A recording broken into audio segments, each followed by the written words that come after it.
Ooh, we have an official open this week. It is another crazy week. Yep. I feel like the state's on fire finally now that we have kids back to school. The Amazon's on fire, and politics is its usual. Well, let's not call it a dumpster fire because everything's solvable, right? That's right. I think you meant Overstock. Overstock. Oh, Amazon. Yes. That's a problem. Amazon too, though. Should we save him for last, or should we talk about him now? I don't know. You want to talk about him now? Let's start with the deep state. Okay, so this is one I wanted to do last week. Friday, but we ran out of time. I know. Greg predicted. So it was the weirdest thing. There was a communications release, a press release that came out of the middle of nowhere from Overstock, just sharing with us that their CEO and founder had some deep state issues, which I was like, if you did, why do you want to share? Tell us about these problems, Greg. Are you guys best friends? I like Patrick Byrne a lot. I haven't talked to him in a long time, but he is a person, I want you to remember, Overstock.com started, and the online commerce, before it was as cool as it is today, as prevalent as it is today. They really saw, the head of the curve, saw where things were going. Patrick Byrne has been a visionary. He has really led causes, and whether they're public policy or whether they're cryptocurrency. Well, he even had, I don't know if I should say it, but he had a friend that was an NBA star that went missing, and he got right involved. And I think he's been in like a 48 hours story about this this athlete. Okay. So he is a combative guy when he wants to be, if he's passionate about something, and he's I just think he's a character, but in a good way. So it was absolutely fascinating as I'm watching at least some of the issues going on with Russia's influence in the 2016 election. It isn't simply the accusation that one campaign and or people within a campaign. It was a very broad effort, and they were looking at trying to influence, and even on both sides in terms of. So what was he saying? I'm confused. Was he saying that he was being influenced by Russians, looking to get information? So, I know the answer to this question, Heidi. Here is what Deep state has been explained. Okay. There is what, in the movies at least, I don't know if it's official term, Red Sparrows. These women who are spies that are from Russia that look to create relationships and get people to lower their defenses and get information from. And by people he means men. Men. There's offenses. I'm not judging. I haven't picked a gender, Maura. So what had happened was there was an individual, and she was part of this notorious meeting with Donald Trump Jr. at Trump Tower, and this person was ultimately indicted by Mueller for spreading information or doing things to undermine our elections. She's also someone that it was determined had gotten very familiar with the NRA and a conservative, special interest group, and had been involved there. And but then we found out that there was this broader effort. Well, Patrick Byrne has disclosed that she had attempted to draw close to him and use his contacts to try and draw even closer to other right of center organizations and even candidates.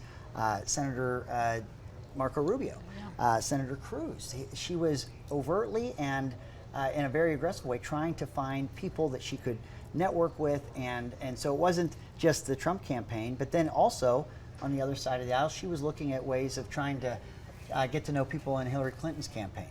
I think that was artfully done to bring Hillary Clinton into this. It was well done. I want to tell you too, and I want to tell our viewers and listeners that I believe that we have enough information that shows that Russia looked to undermine our democratic elections, free elections, by creating chaos, and they were not subscribing to just one campaign to do it. They were looking at a very broad way of trying to undermine and create instability in our election process. And I think that is the crux of Patrick Byrne's story, is that he went to the FBI to say, hey, she's looking at these things.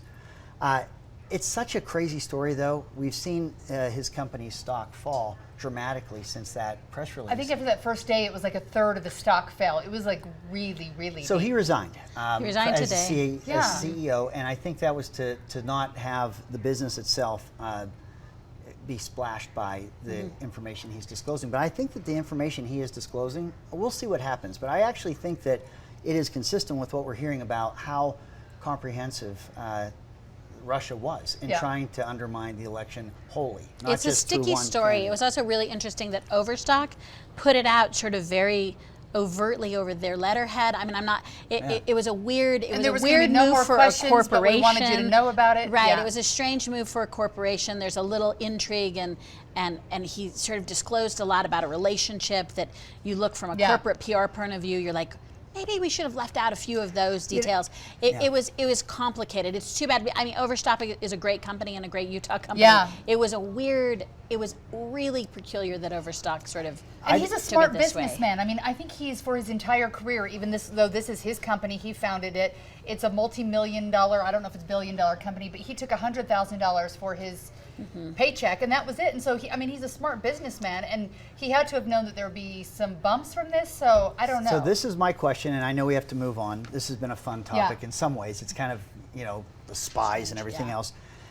There are Freedom of Information Acts, FOIA requests that have been done, and the FBI has been disclosing or turning over to these interested parties the interviews and a lot of information that is starting to make some headlines in terms of what the FBI knew at the time that the presidential election was going on in 2016. There's an Inspector General report that is due out anytime, and it's a report, investigation by the Inspector General that's taken about 2 years to do. And the buzz right now in the Beltway is that there's going to be some big revelations that are going to come from this this IG report. So maybe it's better to reveal your own. So what I wonder is he preempting some of that because there's so much information that was classified or was not being disclosed that is now in the climate that we're in being disclosed. So there might be that interest in trying to preempt it. Yeah. All right. Honesty is always the best policy, but sometimes not for your bottom line. So I hope Overstock recovers, and so does he. We'll check back on that. Vice President Pence in Utah right now. We talked about this last week that it was so weird that it was quiet. He came in yesterday. Thoughts from what you saw so far? My thoughts are Utah Republicans, do not let the national government take credit for the good work you're doing. I look and say, hey, great. It's always great to have the president or vice president in town. But I'm also watching my feed go with all these guys saying, oh, it's so great. He's in town and he shares our values. And Merit Medical. Merit Medical is a great company. Merit Medical has greatly benefited from NAFTA. They've used those NAFTA laws well. Utah has always been on the forefront of internationalism. Yeah. I think maybe it's because we have so many people who serve missions or whatever. Yeah. We're an international thinking state. We've done a great job with World Trade Center. We've done a great job with thinking ahead. Merit Medical has done a tremendous job working with Canada and Mexico, two countries that President Trump's not very fond of, but I myself am very fond of. And so I look and say, and so what I think is trilateral. So Pence coming is terrific. It's always great. I appreciate that he sort of very much pledged that he wouldn't be fundraising. I mean, he came as an official state visit. So that's all really interesting. What I am suspect of and don't like is don't let the Trump administration take credit for work that Utah laid out, from the executive branch to the legislative branch. These are Utah's accomplishments. They're not the federal government's accomplishments. My cynical guess is no. We built a parade. He's just going to get in front of it. I will not be surprised when this comes up later and is touted by the Trump administration in terms of a success that it worked. But yes, Utah hopefully will be the example that is doing it right, that maybe others can be like us. I appreciate your concern for all the policymakers and all the hard work we've done and someone trying to take the credit. But I'll tell you this, I think that in regards to international trade, it's one thing when you're seeing the trade dispute with China, when you're seeing some of these issues that this administration is taking on that are tough. If you have a state like ours that is strong with international trade, you want a red state with great relationships in international trade to have that kind of relationship, even with this administration, even with a vice president that would come to what had used to be a flyover state like Utah, to come here, because the dialogue that we can share, it's a two-way street. I really believe that these visits, there's a lot going on. Of course, they're going to want to show that what they're doing as administration is successful, but a lot of what they're doing, as you pointed out, is the things that we do as well and how we work together. And I think that we can bring a much stronger emphasis on how the critical nature of international trade and all these trading partners that we have, that perspective to the administration. And I think that gains the confidence of people that are worried about trade with the administration and some of these tariffs that we've seen in terms of this. I think the issue with China is inevitable. We have to get to a more level playing field. I mean, they're not an emerging economy anymore. A lot of the tariffs they place on things coming in were done under the basis that they were emerging. I would just say from my seat, Utah's approach is the opposite of the Trump's approach, and so I would say just don't let him co-opt that. Don't let him try and bait and switch. I on think the fact I think that it's a blend. I think you share what we're doing, what our best practices and successes are. We do need things consideration from the. Look, we have good companies here that we don't want to see the trade dispute escalate. We want to see resolution, and if we can, as a state, even express that's going on, I think it can work both ways. Can I have a number 2 on Pence too? Sending Pence is really strategically smart. What I find interesting is, when we talk about Pence, we're so glad he came. He's someone who can share our values, and I'm so glad that he's here. All I say to voters are, if you're looking for someone who shares your values, if that's part of maybe how you vote, maybe think about who his boss is. I'm just saying, if values are how you vote, you should think about that. I know there's a narrative that the president's not popular in Utah, but if you look at among even primary voters, and they did favorability rating, our Governor Herbert scored the highest, but Trump is not far behind in terms of favorability with Republicans in the state of Utah, which were a red state. I think that they make a great team. I think that Utah is a culture where President Trump's personality doesn't translate as well. I'll give you that, but on measurables, on keeping campaign promises and doing the things that he said he would do, I think it's unique for this president. We haven't seen a president, I think, of any party that's been as true to their word in terms of the things they said they do. So I think it's a good thing. They make a great team. They make an interesting team. And I'll tell you one thing before we move on to the next topic. I actually posted a little clip of video, and I was glad it happened yesterday. But Jenny Taylor, Major Brent Taylor's wife and son, got to meet him there and speak to the vice president. And I think if you've lost someone in war to Afghanistan, that's got to be amazing, meeting the vice president of the United States. They got to go look at the airplane. But when I posted just that snippet of video, it had nothing to do with politics, but just this nice moment for the family. Most of the comments were about how they hated Pence and a lot of those LGBTQ issues. So while he does have a lot of the conservative Christian vote, I think even here in Utah, he ruffles feathers because he's not very welcoming to the LGBT community, which I think Utah's doing a good job at being welcoming to. That's actually a good point. He's actually taken arrows for being too puritanical or too... that was certainly his record before he was the vice president. I mean, that was the dialogue around him, I should say, before he was vice president. All right. Interesting. Next topic here. We have an interim legislative session. Maybe it's been rumored that the governor might do this in September. This is what surprised me yesterday. So, the state is going to abandon the DABC-style control over medical cannabis. Did you see this coming, Gregory? No, look, I will take full ownership. I was part of the group that came to an agreement on medical cannabis where we took the sides that were either in support of the initiative or opposed, and found common ground to make sure that we were going to deliver for those in need medical cannabis in a way that protected public safety and protects public safety, but doesn't have it so unregulated that you call it medicine, but it really isn't. So there was this fine line, a difficult one to reach. In that process, there was a desire to make sure that access in rural Utah, where a retail establishment might not have the population to support it, a central fill where you could access by phone and through the internet on a website, a licensed pharmacist be able to order it, and then be able to pick it up at a local or a county health department. So 29, where it's going to increase access. The reason we did not believe that it would be a problem is that, and I still hold this opinion, is that anyone who tells me that a county health department that you would go to pick up, you'd order it online, but you would pick it up there, if that's illegal, I would argue all of marijuana is illegal. It's the Controlled Substance Act prohibits it across the board. So if you have a state like California, or you have a state like Nevada or Colorado that allows for recreational cannabis, and you're the Justice Department and you're looking and you're going to wake up one of these mornings, because there's 35 states now that have it, either medicine or medical and recreational. If you're going to start trying to enforce the law, do you go for a state that's doing its level best to create protections to public safety and make sure it's being done with licensed pharmacists and doctors, or are you going to go after those states that have recreational? And it's our argument that this law is being egregiously violated in many states, and they get in line. So you think it's safer having like government employees be the ones handing out? And it's not. There are medical cannabis specialized pharmacies around Utah by number that are walk up. Yeah. But it was really meant as a central fill, was meant to make sure that everyone, even in more remote areas, had access.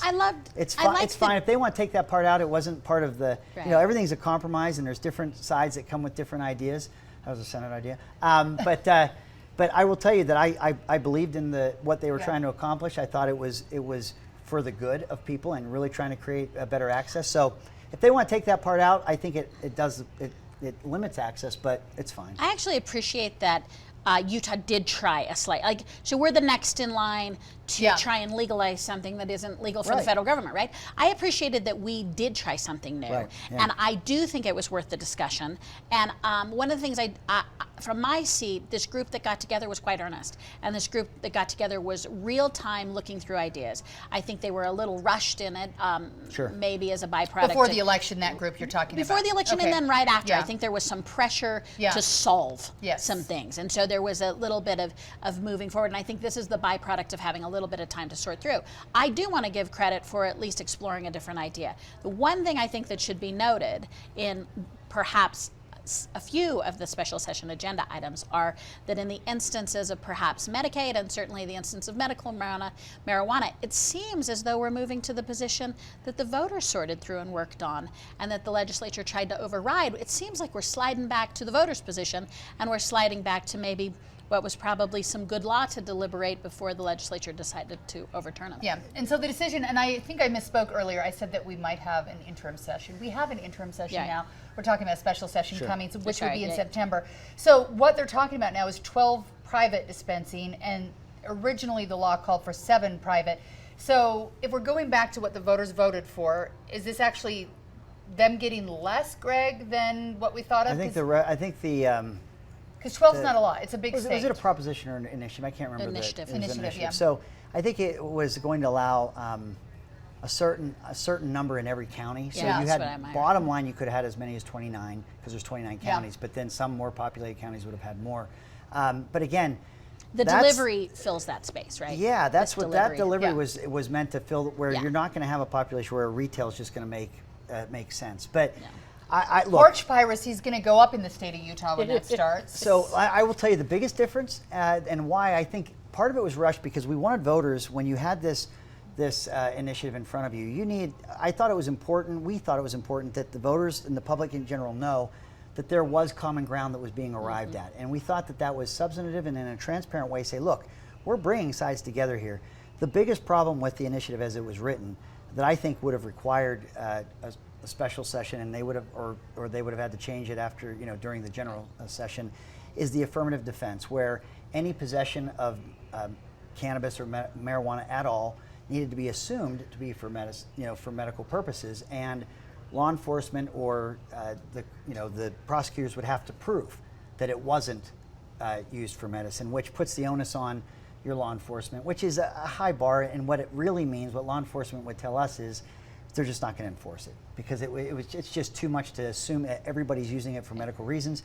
I think it was written that way with the best of intentions, but the unintended consequence would have been no real bright line between medical and recreational. And so I think that was another thing that we needed to, it wasn't talked about a lot and when they're talking about medical cannabis, but it was, I think, something that was going to make that bill hard, or that proposition or initiative hard to enforce without change. All right, so more problem solving to come. Greg, I know you have something to say on this next issue. That's why you're going to have to go second. Oh, no. We're going to talk about Operation Rio Grande. It's the 2-year anniversary. I thought it was the other one. No, we've got more. I'm trying to figure out which one you were groaning about. The one where you two are going to gang up on me. Oh, no, that hasn't happened yet. Okay. But Operation Rio Grande, we keep talking about this. They had a news conference. They had a woman who was caught up in some of the arrests, who was doing drugs, dealing drugs. She says it saved her life. And I think there's stories like hers. I don't know how many stories where you're like, okay, this is working. When you drive down to Rio Grande or walk down there, I don't feel like I'm going to get stabbed to death. But Maura, did it work? Or have we just moved the problem and we're celebrating prematurely issues that still exist, but maybe across from the police department at the library or wherever else we're celebrating too prematurely. And I hate to say it because I'm not trying to criticize anyone. Good work is being done. Good work has been done. We have the right people doing the right things. I'm not trying to, Monday morning quarterback here, but we keep huzzah, the results are in. From what? We were going to a distributed model, of which I'm very suspect, but giving some room for it to work. It hasn't even started yet for many criticisms that we talked about in the past. So there's no new model. Yeah. And yet we're celebrating the success of this new model that hasn't, I mean, I should say nothing's happened. Good people are working every day on this issue. But what I keep seeing is invested brokers celebrating for political reasons, where I'm like, could we just let the process work? Let's not corner people doing good work. If you celebrate, I mean, a mayor several years ago sent out a piece where he was celebrating that they had solved homelessness in veterans. And I remember thinking, but you didn't. So so now we have that. I feel the same way. Yeah. We have a problem. It's still a problem. We're all dedicated to it. The state has stepped in. As a Salt Laker, I would like to reclaim some of the space the state has taken over with a real sincere debt of gratitude for moving that along. There's still so much in play. We haven't opened any of the shelters. I'm a little confused why we keep celebrating things that I don't see we've had the chance to evaluate yet, and I really think that's poor public policy. Yeah, and I think the 2-year mark is a good time to do a doctor's checkup and, you know, check lube oil filter, see how we're doing. And I did like hearing there were success stories. Are they the norm, or are we plucking these out and there really are more problems than good right now? Let me break down this issue, because sometimes they get blended together Yeah. and they're very different issues. The legislature, myself, I sit in the cheap seats now. I just watch this from afar, but I was a Speaker of the House, and we had Mayor Ben McAdams, and we had our city mayor and city council. We were looking for a new model, because the model in terms of helping people experiencing homelessness did not look like it was working. But that's not unique to Salt Lake City. If you look around the country, we have medieval diseases coming back in Los Angeles because you have a growing population and a problem that's no one really knows how to address. We were seeing some of those same symptoms in terms of it was growing and getting beyond our ability to help. And so there needed to be something different. And so the model of resource centers instead of shelters, and trying to get people like single women and women with children in their own facility, and trying to have smaller facilities where the anonymity doesn't rule the day, where you can learn people's background and what their needs are so that you can address them. It made all the sense in the world. And so the state entered into that space and wanted to help with the funding of these resource centers. So we and it was hard, because this was something that Salt Lake County was coming up with. And if you have lawmakers from every corner of the state, and you have only finite resources, a lot of lawmakers were walking away from other appropriations to really prioritize joining with the Salt Lake County mayor and Salt Lake City to address this. But it was okay. We have people that aren't all just from Salt Lake City that are experiencing homelessness. It is a state issue. In the summer of 17, so we had 2 sessions where we put real dollars towards this. Yeah. In the summer of 2017, we had maybe 6,000 or more people, 6,000 or more people camped out, lined the streets. The jail beds were full. There was booking restrictions, so you could buy heroin, use heroin. And they couldn't do anything. In the presence of a law enforcement officer, and there was no recourse or no consequence. The lawlessness, the violence, even the deaths were growing at an unsustainable rate. We were losing volunteers in the area that were trying to help. So is it a success now? So this is what I want to say. Resource centers was one effort, and the state was involved to protect that investment and to protect that effort, because that's 150 or 200 beds with 3 resource centers. So do the math. Yeah. We had to address the lawlessness, but the Operation Rio Grande was a 24-month effort. It had a beginning, there's a middle, and it has an end. My concern is that end was supposed to occur on June 30th of 2019. That was when the successful transition from the downtown shelter, the people, to these resource centers, that was supposed to happen, and it hasn't happened yet. And leadership is less clear than it was 2 years ago. Ben McAdams is on a different office. I am. You're on. You have President Niederhauser, who is the president of the Senate. He's gone as well. So some of that political, it's one thing that we had. This was our effort. When you have new presiding officers in a legislature, they're going to try to make sure things don't fall, through the cracks. But they have their issues that are coming at them as well. So you've lost some of that institutional knowledge with some of us leaders that have left, but there's enough there that transition needed to happen. But that's why we put it in statute, because it was that important that we make sure that there was a sense of urgency. We sit here at the end of August and we're not seeing that transition happen completely.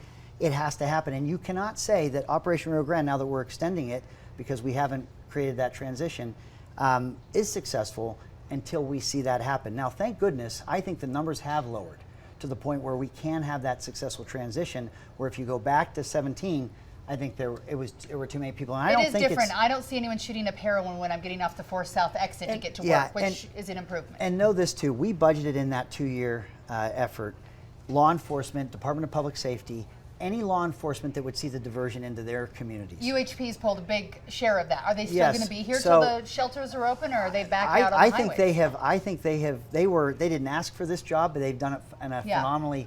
They've done a great job. I think there should be a role. I think it's up to the UHP. They have the right to decide whether they want to stay in this space. I think that everyone would be benefited if I've done ride-alongs and walk-alongs with the troopers, and they feel it has strengthened their ability as peace officers and law enforcement officers to be engaged. I think there'll be a role, not the one they have today, but I think a continued role would be wise if they want it. But the issue was we had to get these numbers in control. We couldn't have competing drug cartels fighting for market share. We couldn't have jail bed restrictions where you could enforce anything. You had to be able to put incarcerate people that. And I'm hoping the new leadership in Salt Lake keeps bringing this up. I mean, it is largely defined in municipal areas. I think South Salt Lake has a lot to say about what's next. So again, I'm just going to say, I don't know if it serves us too well to just be celebrating instead of educating us and showing us the path forward a little. What are the numbers? Because what's happening next? When you celebrate, then you exclude me even from being a part of it. This is everyone's issue. This isn't just in Salt Lake. This is in the whole metro area, and I would encourage these leaders to articulate that more instead of just saying, because when they celebrate it and I still go to work downtown and I'm still walking over people to go to work, I'm now impatient because you've told me it was solved. Sure. Let me just finish with this. The diversion. We don't believe that you saw 6,000 people that were in one location in the summer of 17, and now those same 6,000 are other places. We've seen, and the other misconception is it was just I won't say military, but it was just a law enforcement sweep. It was not. You have more treatment beds than ever before. You have dignity of work programs with employers where we're trying to help people find employment, and then you have the lawlessness in the law enforcement. But the arrest model you should be criticized. You went to an arrest model that should be, there was surveillance, and there were those that were fountainheads of drug dealing. It wasn't sweeping the street from one end to the other. There was people that seemed to be the purveyors of drug, whether they were preying upon people. Sure. And we tried to spot, and they tried to spot the people that were really harming people the most in terms of how, because it was still limited jail beds that you could use. But the diversion, there was in that budget to work with law enforcement where that diversion could happen, or has happened, to work with law enforcement to address that as well. So I think that we've seen things improve markedly, but it's not over by any means. Definitely not over. So we will check back in with them, and we'll see how this goes. Next issue is Maura's issue and Heidi's issue, but we'll maybe let you go first. This is the one I thought you guys were going to gang up on me. So August 26th is an exciting day. It's Women's Equality Day, and while I have started to look at all the numbers in the state, this is not exactly breaking news, but it is a reminder again. Utah coming in dead last for workplace environment, which includes wages, hours worked, unemployment rate. And I know a lot of people are like, well, we have a lot of stay-at-home moms here, and it's because they're out of the workforce. This says that the wage gap has nothing to do with choices to raise a family, because the gap still exists for female professionals with and without children. Why is this still an issue? So let me ask this question. Now look, why can't I'm setting the rules on this topic right now before you. Don't start defensively. You guys are going to start swinging at me. I want you to know I was raised. I was a little boy. I lived with my grandmother who worked full time, my mother who worked full time, and my aunt who worked full time. I am intimately aware that anyone who is in the workforce needs a wage for the work they do, and it needs to be, you don't want to see a disparity, and you don't want someone judged because of their gender. I agree with that. But let me ask you this. If you have, in the field of medicine, if you were to look at who would like to be a pediatrician versus who would like to be a surgeon, they're not the same profession. And I'm telling you, my daughter Sophie. I was so with you for your opener, Greg. My daughter Sophie. Women can chop people up like in the surgery room too. There are studies that show that quality of life, time, the time that you have, the risks that you would take or not take in the profession that you have, gender equality cannot mean that we are exactly the same people and that we like the same things or gravitate to the same type of professions. That's old school. No one thinks that equality is some of those exactness. higher paying jobs, there's a lot more risk to it, or there's stress to it, or the time. Right, and our point is when the woman is doing the exact same job. I agree with you. If people aren't doing the same job, they don't get the same pay. So here, I want to get in because I support you. But they're not narrowing down that specifically. They're just saying doctors and physicians, and they say, look, the men are making more than the women, and they're being more broad in those professions. An important point that you're making is gender discrimination is not necessarily men versus women. It's women versus women. We know from earlier studies in Utah that one of the most discriminating genders in Utah is actually women discriminating against women. So first, you're off the hook. It's not. It's not a. It's not a gender-based issue. But it is telling that in this study, the highest number was 77. And Utah was 25. And then in the bastion of liberalism that is the Salt Lake Tribune self-proclaimed space, I'm reading this article and they go on to tell us how we're different from Idaho, which is number 49. And I'm like, even the Tribune only aspires to be number 49 instead of 50 in this discussion. But it is true that particularly when it comes to education, women start college here at a higher rate than men, but they don't finish college. Yeah. There is a cultural component to how we feel. We as women and men, it is important that sort of some of these biases don't live in genders. It's not that men are doing this to women, but Utah routinely ranks. And one of the things that I'm most worried about is that we would even attempt to do, why are we defending? Like why, and I'm not meaning this to be this personal, but why do you need to defend this? Why don't you embrace this, Greg, and say, yes, what should we be doing to give women more options? Because I will tell you, and we won't wear this. We want your daughter to have a fighting chance. So do I. But Heidi Sophie and I will have a fighting chance. She's not asking permission. Every day of the week have sat in rooms in which the equality table was not based on our performance. It was not based on me doing an equal job for an equal pay. It was not based on any of my behavior. It was not based on any of my work ethic, my ability to do quality of life. It was based on nothing but my gender. And so why aren't you seeing this as a puzzle to tease out? We wear orange heels for a reason. I we got to look you in the eye and be more aggressive. So my staff, when I was speaker, I had female staffers as well as male, and we've established that you're liberal, that you're equal. But I don't think you're discriminatory. I want to point this out. I'm going to bring up your favorite former public servant, Hillary Clinton. In the 90s, there was a comment she made that people really talked about. Look, I could have stayed home and had teas and baked cookies, but I went and did something with my life.